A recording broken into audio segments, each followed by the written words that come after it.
Legacy data চাব গ'লে আমি বাংলাদেশ পৰাই আহিছোঁ, গতিকে আমিও বাংলাদেশী, আপোনালোকক বাংলাদেশী। এই যিটো মন্তব্য প্ৰদান কৰি যে পুনৰ বিতৰ্কত সোমাই পৰিছে BTR BJP EM Arup Kumar দে।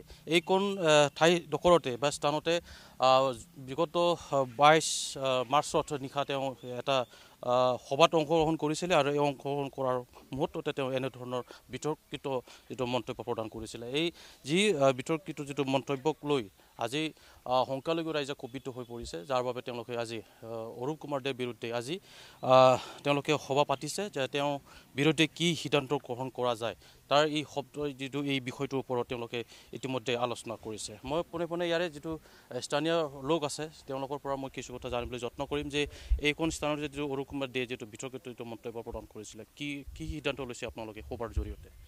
চাওক, যোৱা 22 তাৰিখে এইখন ঠাইতে অৰূপ কুমাৰ দে বা এইখন খানকা সমিতিয়ে তেখেতক মাতিছিল।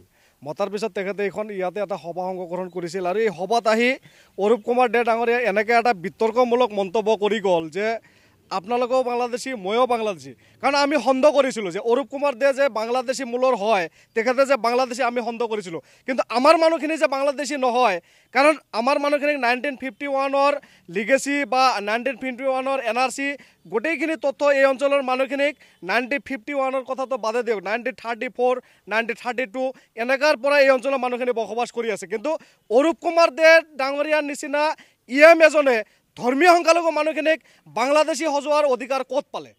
আৰু তেখেতে যে অৰূপ কুমাৰ দে ডাঙৰীয়া যে নিজে বাংলাদেশী, তেখেতে বাংলাদেশী মূলৰ হৈ BTR গভৰ্ণমেণ্টৰ তেখেতে EMৰ নিচিনা গুৰুত্বপূৰ্ণ পদ কেনেকৈ দখল কৰি থাকিবলৈ পালে? এই প্ৰশ্ন আমি প্ৰমোদ বড়ো ডাঙৰীয়াক লৈ ঠেলি দিছোঁ। কাৰণ প্ৰমোদ বড়ো ডাঙৰীয়া বাংলাদেশী ৰক্ষক নেকি?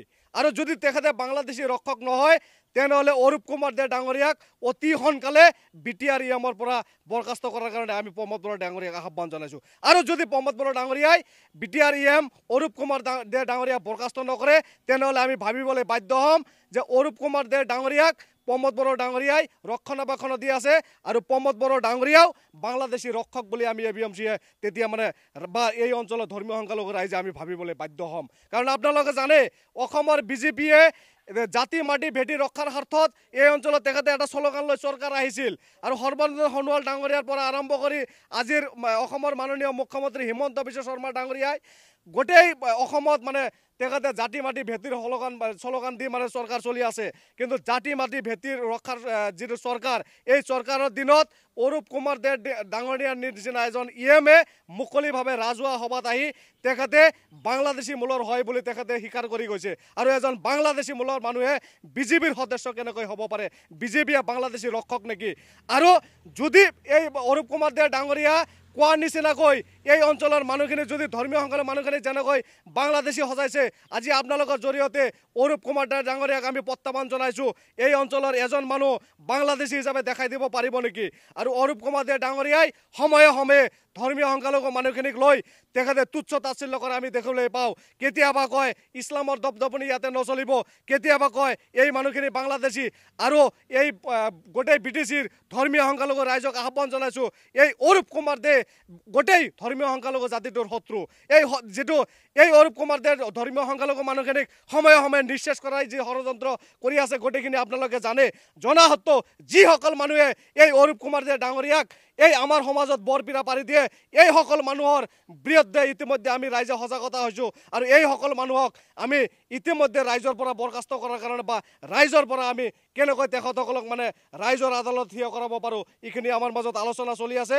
আৰু অৰূপ কুমাৰ দে ডাঙৰীয়া যদি অনাগত দিনত এই মানুহখিনিক যেনেকৈ বাংলাদেশী সজাইছে, যদি তেখেতে এজন বাংলাদেশী দেখাই দিব পাৰে তেনেহ'লে আমি এই যি ৰাজনীতি ছাত্ৰ সংগঠনত আছোঁ তেনেহ'লে আমি ছাত্ৰ সংগঠন ত্যাগ কৰিম। যদি ধৰ্মীয় সংখ্যালঘু মানুহ এজন মানুহ যদি বাংলাদেশ তেখেতে দেখাই দিব পাৰে, আৰু তেখেতে যদি দেখাই দিব নোৱাৰে তেখেতে BTRৰ EM তেখেতে পদত্যাগ কৰিব পাৰিব নে নাই তেখেতক মুকলি আমি প্ৰশ্ন কৰিছোঁ আৰু ইয়াৰ লিগেসি ডাটা তেখেতে কৈছে লিগেসি ডাটা চেক কৰিলে তেখেতে বাংলাদেশী মূলৰ হ'ব বুলি তেখেতে নিজে স্বীকাৰ কৰিছে অসমৰ মুখ্যমন্ত্ৰী ডাঙৰীয়াক আমি আহ্বান জনাইছোঁ আপোনাৰ চৰকাৰতে আপোনাৰ এজন বিজেপি সদস্যই মুকলিভাৱে এখন সভা তেখেতে স্বীকাৰ কৰিছে তেখেতে বাংলাদেশী মূলৰ তেখেতৰ লিগেসি ডাটা আমি তেখেতক মানে তদন্তৰ আওনাত আনি তেখেতৰ লিগেসি ডাটা আমি পৰীক্ষা কৰাৰ কাৰণে অসম চৰকাৰক আহ্বান জনাইছোঁ আৰু প্ৰমোদ বড়োক আহ্বান জনাইছোঁ আৰু তেখেতে যদি অৰিজিনেলি বাংলাদেশী তেখেতে কোৱা নিচিনাকৈ বাংলাদেশী হয় তেখেতক গ্ৰেপ্তাৰ কৰি বাংলাদেশক পঠাই দিয়াৰ কাৰণে আমি অসম চৰকাৰক আহ্বান জনাইছোঁ নিশ্চয় এয়া আছিল যিটো এবিএমচিৰ কেন্দ্ৰীয় সমিতিৰ সাধাৰণ সম্পাদক জাইদুল ইছলাম ইতিমধ্যে তেওঁ প্ৰকাশ কৰিলে তেওঁ যিটো বিতৰ্কিত যিটো মন্তব্য প্ৰদান কৰিছে ইয়াৰ আঁৰত যিটো তদন্ত কৰাৰ দাবী উত্থাপন কৰাৰ লগতে যিটো অৰূপদেৰ বিৰুদ্ধে তেওঁলোকে ক্ষোভিত হৈ পৰিছে যে এনেধৰণৰ যিটো বিতৰ্কিত যিটো মন্তব্য পুনৰ যাতে নকৰে তাৰ বাবে তেওঁলোকে যিটো চৰকাৰৰ ওচৰত তেওঁলোকে দাবী উত্থাপন কৰিছে যে মুখ্যমন্ত্ৰী ডক্টৰ হিমন্ত বিশ্ব শৰ্মাৰ ওচৰত তেওঁলোকে দাবী উত্থাপন কৰিছে হয়